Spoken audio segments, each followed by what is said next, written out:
up, y'all? It's Taty and welcome back to my channel. I am so excited to talk to y'all today. I have been waiting to do this for a minute. I set aside time so I could just sit and be by myself with y'all. We could really get into a little girl chat, okay? Especially because we're in a new year.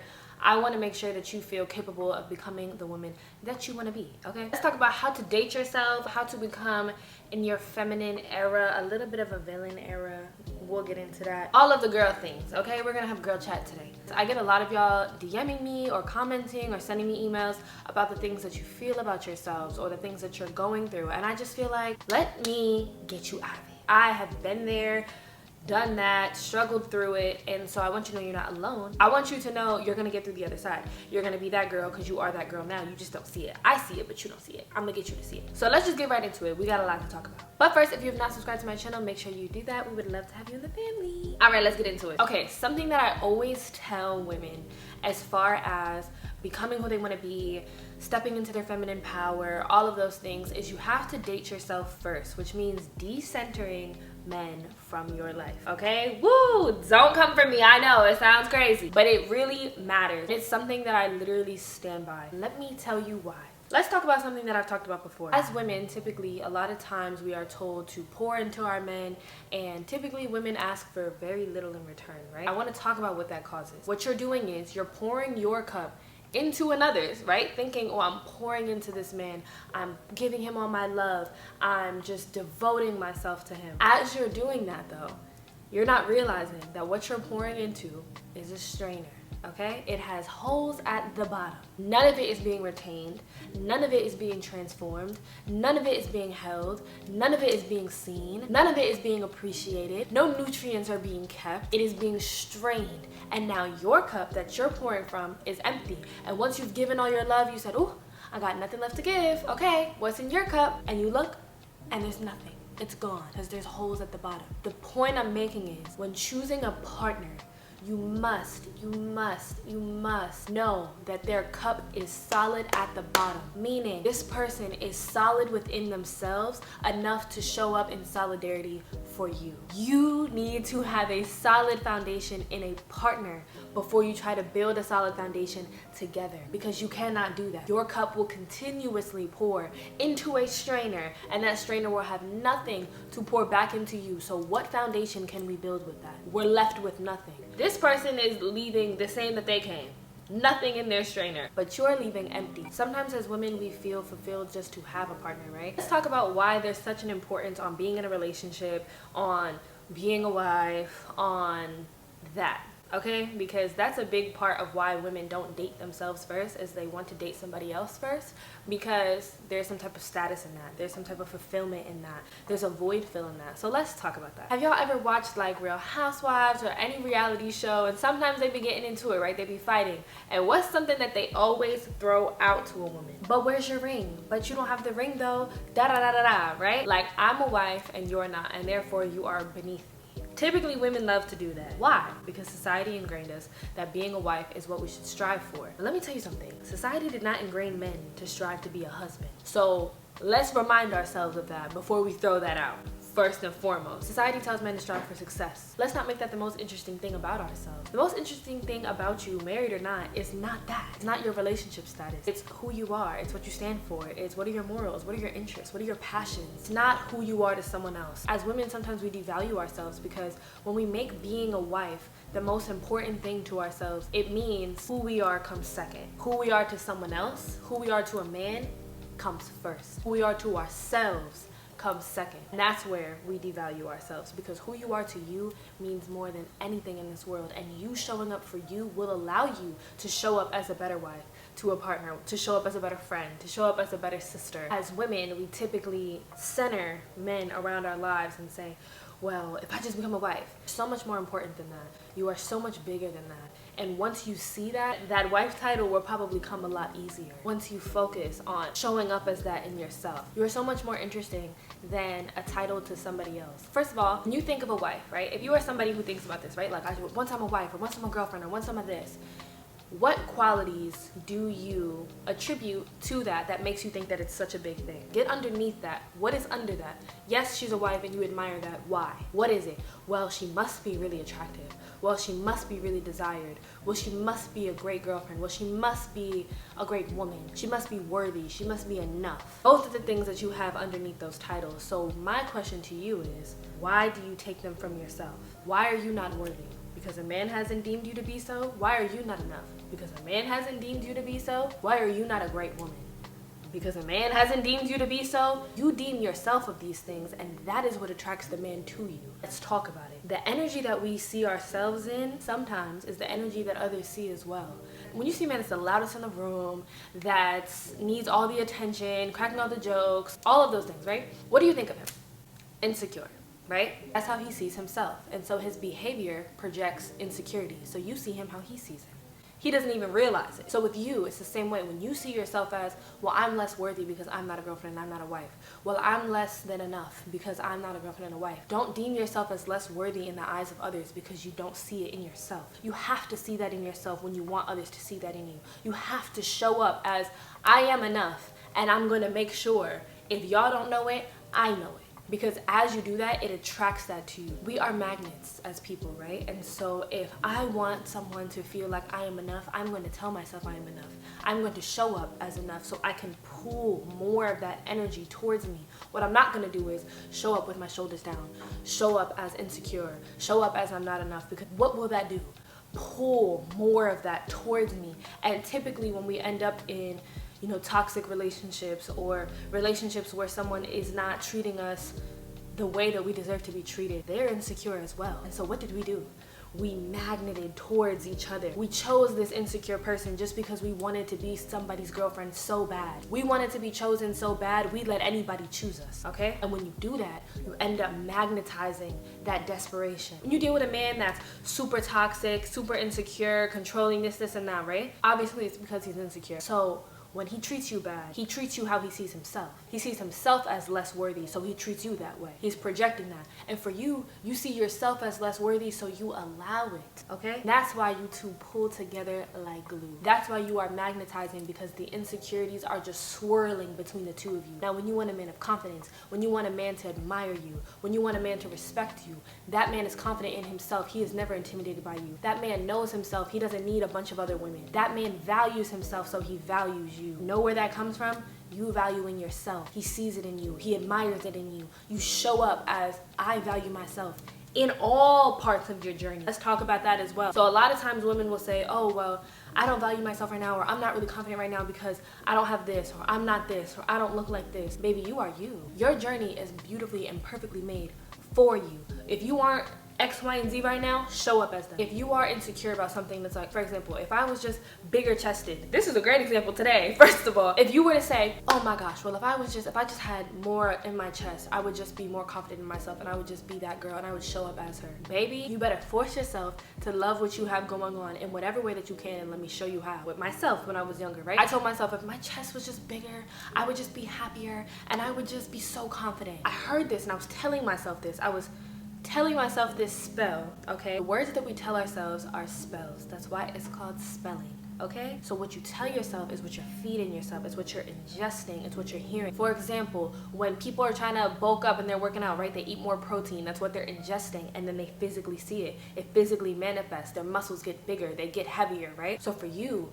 when you're ingesting, hearing yourself say words of, I'm not enough, I'm not confident, if I only had this, then I would be confident. You're ingesting it and it physically manifests in itself. It shows up with your shoulders hanging lower. It shows up with you feeling sad. It shows up with you feeling insecure, and you project that energy out. You have to ingest what you want to show up as. You have to ingest who you want to be. If you want to ingest that protein and see that muscle build, you need to ingest those positive words, and you need to see it sit on your body.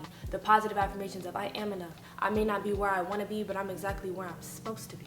Okay? And have comfort in that. Example, me with myself, when I was like, oh my God, I just want a bigger chest, and once I get that, I will just be more confident. I kept hearing that, and one day I said, ooh, I don't like how that sounds. I'm ingesting that I am not confident yet. I keep telling myself that, oh, if I have this, then I'll be confident, rather than, no.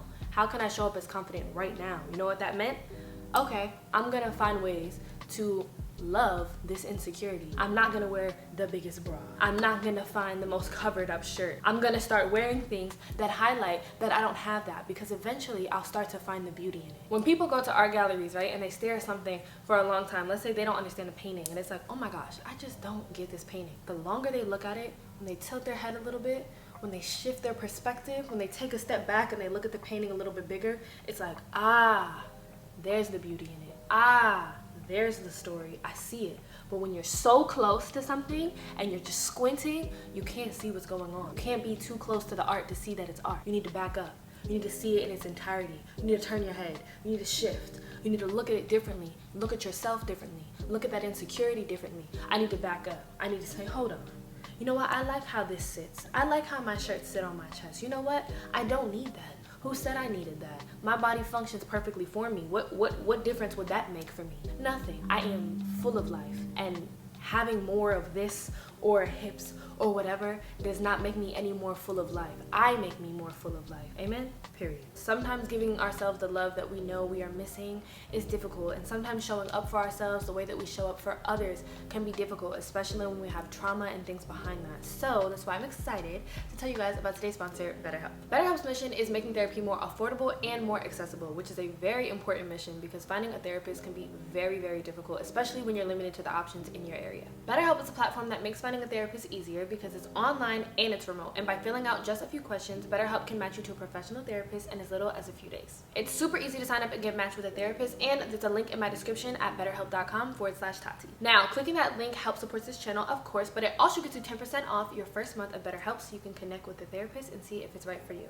And because finding a therapist is a little bit like dating, if you don't really vibe with your therapist, you can easily switch out to a new one without worrying about insurance, who's in your network, or anything like that. Therapy has been a huge help in me loving myself in my own journey, so I highly suggest it to anyone that is looking for a little bit of help along their way. So if you're struggling, consider online therapy with BetterHelp. Click the link in my description or go to betterhelp.com/Taty. Thank you again to BetterHelp for supporting this channel, and now let's get back into the video. This is what dating yourself looks like. For example, when you go on a date with somebody, right, and you ask them questions about themselves, like, okay, what's your favorite color, blah, blah, blah, all that surface stuff, right? And then you get underneath it. You start talking about maybe their previous relationships. You start talking about, you know what do you want in love and why? And you're so curious because you're so intrigued in this person. You think they are so worthy of being listened to and that they are so interesting. You're overlooking yourself. You should be dating yourself in the same way. Once you get past the surface level things of, yes, I'm insecure about this and blah, blah, blah, blah, blah. What's underneath that though? Why? Who told you you need to be insecure about that? What trauma do you have underneath that you need to work through? You need to shift that perspective on. You need to take that step back on that art. Date yourself fiercely the way that you date others, because the way that you date others will improve dramatically once you've improved yourself. Your relationship with others will improve dramatically once you've improved the relationship with yourself. And I know people say this all the time and it sounds corny and it sounds like, girl, yeah, whatever, but it's so true. It is so true. You feel fuller. You look for things differently. Your scope is different. You are laser focused on a different room. Once you take yourself out of the basement of that cold insecurity and feeling like not enough, feeling not heard in that cold basement, and you come up them steps, the world is your oyster. You're looking in the kitchen, you're looking in the living room, you're looking everywhere, you're seeing what's going on. And so what you look for in dating will also open up once you open yourself up. You have to figure out what made you the way that you are and why that's so great. For example, there's a J. Cole lyric of there's beauty in the struggle, right? And it's true. For example, if some of you have seen my fertility video, I will put it up here. I went through trauma, okay? I went through some serious trauma with that. For years it was why?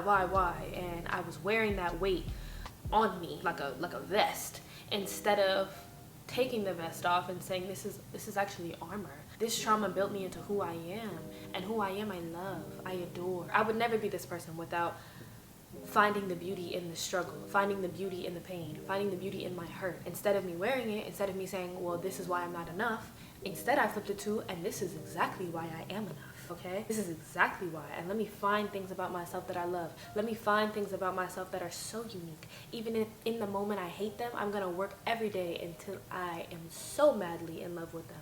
And that is what your journey should be focused on. We are so focused on being full for someone else in their life that you are not full in yours. You are hungry in yours, starving in yours, but full for somebody else's life. You're making your boyfriend full. He is full of life. He is confident. He is happy. He is going after his things. He is feeling full in his spirit, and you are drained. You want to know why? Because you're pouring into a strainer. This is why choosing a partner is critical, and your scope has to be able to see, you know what, is this a strainer or is this a solid bottom cup? Which one is it? And sometimes when our vision is blurry, we cannot tell. They look the same from a distance. But when you do the work on yourself, the vision starts to clear up. Your vision gets sharper. Your focus gets sharper. You know what you're looking for because you know yourself. And once that happens, you say, oh no, baby, that's a strainer. Let me get back on my journey for a cup, baby. And let me get back on my journey of continuing to fill mine before I look to fill someone else's. Because the more full mine is, the more I can give when that day comes, and the more they can give back to me. Because now I got more space in my cup. I got more. My requirements have elevated, okay? I want more. Who I was a few years ago wanted less, needed less. The bar was on the floor. You wanna know why? Because I did not expand my own cup before I was filling someone else's. So I could only hold but so much love. I could only hold but so much effort because my cup was only but so big. I had to expand my cup, okay? I had to be a sponge and expand my cup first so that I could receive more. So what that looks like is, in a previous time in my life, I was accepting, bare minimum, I was accepting me having to be the leader all the time. I was accepting, you know, you don't like to look back at that. I was accepting less than what I deserved. I was accepting poor communication. I was accepting a lack of date night effort. I was accepting being the leader, you know? I was accepting having to set up the dream for myself rather than just being able to experience it. Does that make sense? This is almost like having to draw out your dream before you have it. It would cheapen it, wouldn't it? If you had to be the script writer of your dream and then you got to just see it unfold, it would still be cool, but when you'd wake up, it wouldn't be nearly as fulfilling as when you just sleep and your mind just comes up with something on its own. That dream is exciting. Now that dream is intense, okay? That dream is intriguing. That dream is a curious dream. That is a much more fulfilling dream than one you already knew how the plot was gonna end. So that is the same thing to me as having to be the one to plan all my dates out, having to be the one to plan all the time we were gonna spend together, to plan the future, to plan what the relationship looks like, to plan everything. It felt like writing my dream and then experiencing it. And although, yeah, I'm experiencing it, when I say this is what I want, I get it, I knew it was coming. There's nothing more fulfilling than just existing and allowing the dream to unfold within itself, which is what I'm doing now, which is what I have now within my relationship. You wanna know why? Because I was able to expand my cup. After previous situations, I dated myself again and I said, what do I need? What am I worthy of? What was I missing? What is it like in my dream life, and why am I not there? Why am I holding myself back from experiencing that? Because if I can dream it, I can have it, period. Once I did that work on myself, I said, oh, okay, I'm accepting nothing other than this. My cup must be full of this. And that's when I'll start to pour again. That's when I will start to fill someone else's cup. When I know my cup has widened and it's still full, that's when I will do that. And so for you, widen your cup. Whatever you're asking for, you're probably not asking for enough. Wherever your bar is, it's probably not high enough, because you are worthy of the utmost that this life has to offer. Nothing beneath that. You are never in a position to have to settle, ever. Who told you that? You told you that, and you have to start rewriting that narrative. You have to start telling yourself, now why did I tell myself that? Now with this life that I was given, why would I ever want anything less than the most? You know what I mean? If we are aspiring to be loved, we can do that, and we can give that to ourselves. And I do understand there's a difference between self-love and romantic love. I'm not like, oh my God, you should just be happy just loving yourself for your entire life and you should never want romantic love.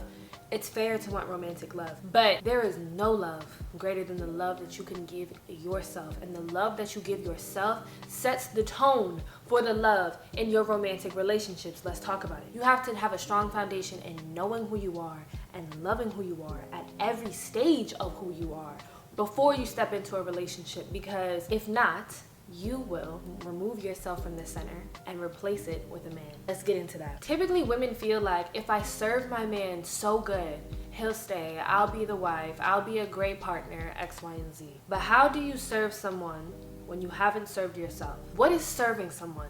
And what does that look like? Is serving someone allowing them to sit in a version of themselves that is not their highest. Sometimes serving someone looks like showing up as your best self in order to challenge them to show up as theirs. How do you show up as your best self when you don't know yourself at all? How do you expect someone else to challenge themselves when you haven't challenged yourself? Stand in solidarity with yourself. Know that you are worthy of the things that you desire. Know that you are worthy of the things that you see other people having. You are worthy of that. You have to tell yourself that first. So this month, let's try out raising the bar. And you check back in with me next month and you let me know what happened. Okay, y'all, that's it for this video. I hope you took something from it. You know, I love having girl chat with y'all. Let's keep talking in the comments down below. And I will see y'all in my next one.